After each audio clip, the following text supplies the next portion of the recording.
Aim right, achieve big at KR Mangalam University.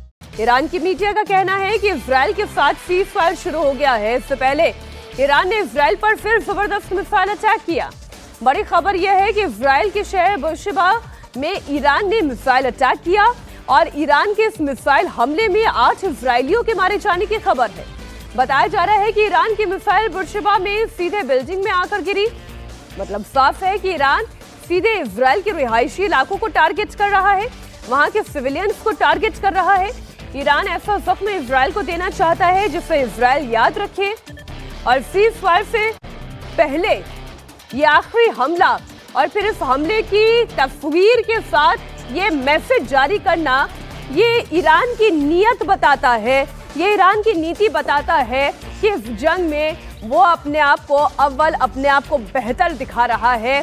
आखिरी बार Iran ने किया वो ये दुनिया को बताना चाहता है कि जंग शुरू कोई भी करेगा लेकिन खत्म ईरान करेगा और अपने तरीके से करेगा। ये इजराइल की तरफ से शायद एक मैसेज पूरी दुनिया को देने की कोशिश है।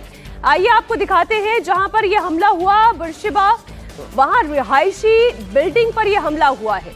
यानी कि एक ऐसा कॉम्प्लेक्स, एक ऐसी इमारत जहां पर आम लोग रहते हैं, आम इजरायली नागरिक रहते हैं। इस शहर की पूरी अगर आप ये देखें, बहुमंजिला इमारतों के बीच एक जबरदस्त धुएं का गुबार यहां पर दिखाई दे रहा है जहां पर ईरानी मिसाइल ने अटैक किया है। यह बैलिस्टिक मिसाइल अटैक ईरान का, और इस मिसाइल अटैक में 8 इजरायली नागरिकों की जान गई है। जबरदस्त धुएं का गुबार दिखाई दे रहा है और अगर इस पूरे इलाके की बसावट आप देखेंगे तो एक कतारबद्ध रूप से तमाम रेजिडेंशियल कॉम्प्लेक्सेस दिखाई दे रहे हैं। ईरान ने बैलिस्टिक मिसाइल से इजराइल के शहरों को निशाना बनाया है। ईरान ने बुर्शेबा में हाई राइज रेजिडेंशियल इमारतों को निशाना बनाया। मिसाइल स्ट्राइक के बाद धुएं का गुबार इस तस्वीर में साफ दिखाई दे रहा है। ये देखिए एक और तस्वीर बुर्शेबा में हुए इस मिसाइल अटैक की ही ये तस्वीर भी है जहां पर रेजिडेंशियल कॉम्प्लेक्स को टारगेट करते हुए ईरान ने मिसाइल स्ट्राइक की।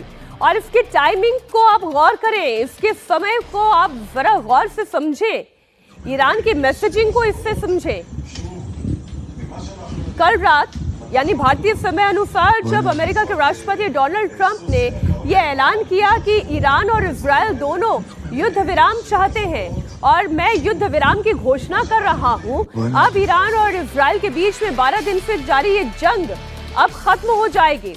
उसके बाद ईरान ने ये अटैक किया। बुर्शेबा में ईरान के इस मिसाइल अटैक से बिल्डिंग को कितना नुकसान पहुंचा उसकी तस्वीरें आपके सामने हैं।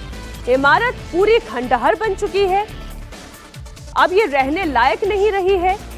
ईरानी मिसाइल के हमले से यहाँ पे बर्बादी आई है और इसी बर्बादी की तस्वीर को ईरान ने पोस्ट भी किया अपने सोशल मीडिया हैंडल पर। बिल्डिंग से गैस लीक हो रही है।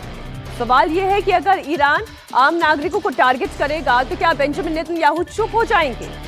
और जो अभी थोड़ी देर पहले डोनाल्ड ट्रंप ने एक्स पोस्ट पर मैसेज जारी किया है कि सीज फायर शुरू हो चुका है, युद्ध विराम शुरू हो चुका है, प्लीज अब इसे वायलेट ना करें, अब इसका उल्लंघन ना करें।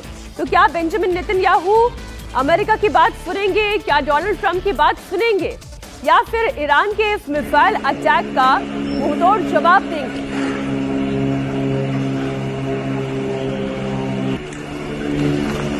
हालांकि इस बीच ईरान का यह कहना कि आखिरी बार हमने किया है, तो इस आखिरी शब्द पर गौर करने की जरूरत है। ईरान ये कह रहा है कि ये आखिरी बार है उसकी तरफ से, यानी कि अब वो सीज फायर को वायलेट नहीं करेगा। लेकिन अगर इजराइल हमला करता है तो ईरान भी चुप नहीं बैठेगा। उसके हाल के हमलों ने ये बात साफ कर दी है। सीज फायर से पहले ईरान ने इजराइल के कई शहरों पर अटैक किया। ईरान ने तेल अवीव, हाइफा पर मिसाइलें दागी।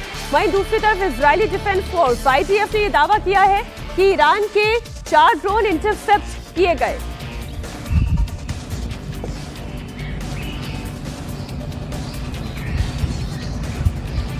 ये तस्वीरें आप देखिए, ये इजराइल की है तस्वीरें जहां पर ईरान ने मिसाइल अटैक किया।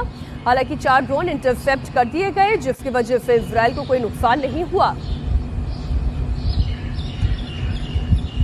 तेल अवीव और हाइफा पर इजराइल में ये मिसाइलें दागी गई, ईरान की तरफ से दागी गई। हालांकि 4 ड्रोन जो इजराइल को टारगेट करते हुए आ रहे थे उसे इंटरसेप्ट किया गया और नष्ट किया गया।